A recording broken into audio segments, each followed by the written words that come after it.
เคสบายดีน้องๆและหมู่เพื่อนทุกคนนะมื้อนี้เราชื่อจะพาทุกคนมาเรียนคำศัพท์ภาษาจีนคือเก่าเนาะซึ่งมื้อนี้เราจะเรียนแต่คำที่101หาคำที่150เนาะเป็น EP ที่3好的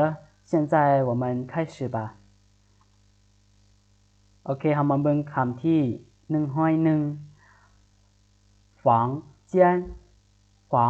间房间แปลว่าห้อง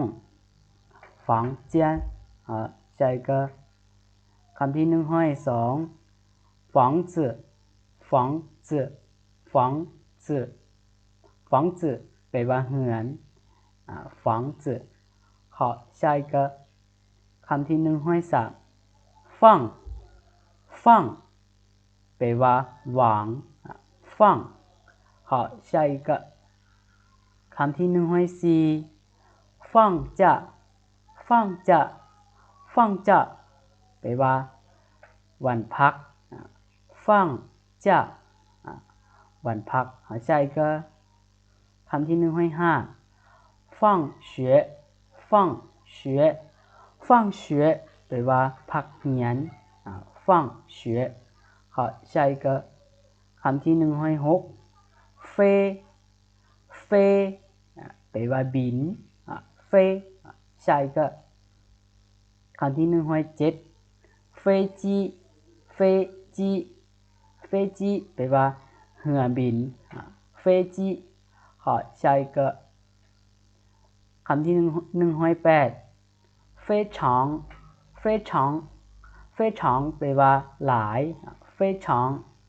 好下一个คำที่109分分分แปลว่าคะแนน分好下一个คำที่110风风风แปลว่าลม风好下一个คำที่111干干แปลว่าแห้ง干好下一个คำที่112干净干净干净แปลว่าสะอาด干净好下一个คำที่113干干干แปลว่าเฮ็ด干好下一个คำที่114干什么干什么干什么เฮ็ดหยัง干什么好下一个คำที่115高高แปลว่าสูง高好下一个คำที่116高兴高兴高兴แปลว่าดีใจ高兴好下一个คำที่117ก้าวสู้ก้าวสู้ก้าวสู้แปลว่าบอกก้าวสู้好下一个คำที่118哥哥哥哥แปลว่าอ้าย哥哥好下一个คำที่119歌歌แปลว่าเพลง歌好下一个คำที่120个个แปลว่าอันหน่วยหรือว่าก้อนยังมีหลายๆนะ个好下一个คำที่121给给给แปลว่าให้给好下一个คำที่122跟跟跟แปลว่ากับ跟好的下一个คำที่123工人工人工人แปลว่าคนงาน工人好下一个คำที่124工作工作工作แปลว่าเวียกหรือว่าเฮ็ดเวียก工作好下一个คำที่125关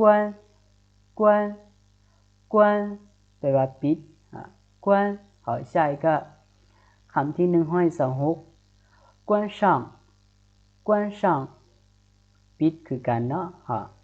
关上好下一个คำที่127กุ้ยกุ้ยกุ้ยแปลว่าแพงแพงกุ้ยแพง好下一个คำที่128กัวกัวแปลว่าประเทศกัว好下一个คำที่129กัวจ้ากัวจ้ากัวจ้า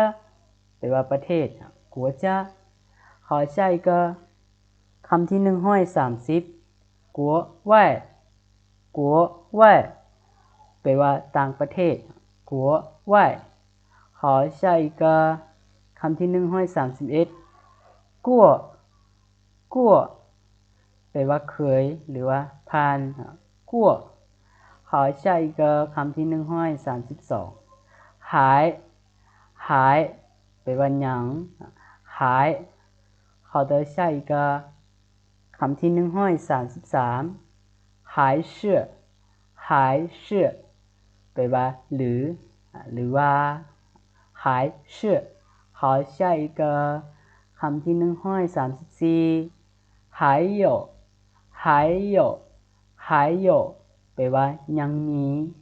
还有好下一个คำที่135孩子孩子孩子แปลว่าเด็กน้อย孩子好下一个คำที่136汉语汉语汉语แปลว่าภาษาจีน汉语好下一个คำที่137ฮั่นจื้อฮั่นจื้ออักษรจีนฮั่นจื้อ好下一个คำที่138好好แปลว่าดีหรือว่าสบายดี好好下一个คำที่139好吃好吃แปลว่าแซ่บ好吃好下一个คำที่140好看好看แปลว่างามหรือว่ามวน好看好下一个คำที่141好听好听แปลว่ามวนคือกันแต่ว่าตัวนี้มันเราจะฟังมวน好下一个คำที่142好玩好玩เราจะอ่านว่า好玩หรือว่า好玩ก็ได้แปลว่ามวนคือกันแต่ตัวนี้อาจจะม่วนแบบว่าเฮาไปลิ้นแล้วม่วน好玩好下一个คำที่143ฮั่นจื้อตัวนี้เข้าแปลว่าเบอร์ number หรือว่าวันที่เข้า好下一个คำที่144喝แปลว่าดื่ม喝好下一个和แปลว่าเละหรือว่ากับ和好下一个คำที่146เขิน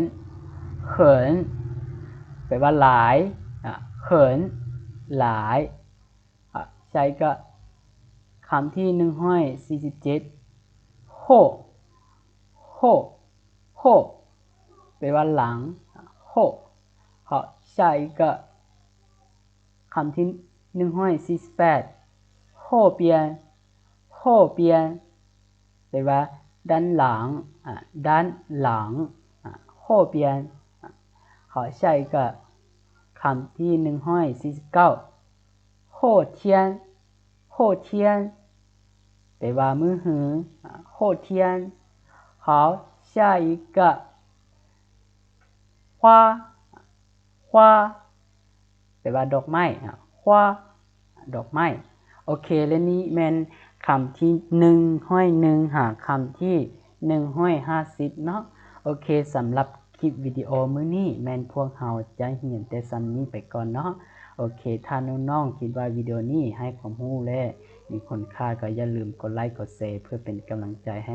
เราซื้อเด้อเนาะและพวกเราจึงพบกันใหม่ในคลิปวิดีโอต่อไปเนาะขอ大家再见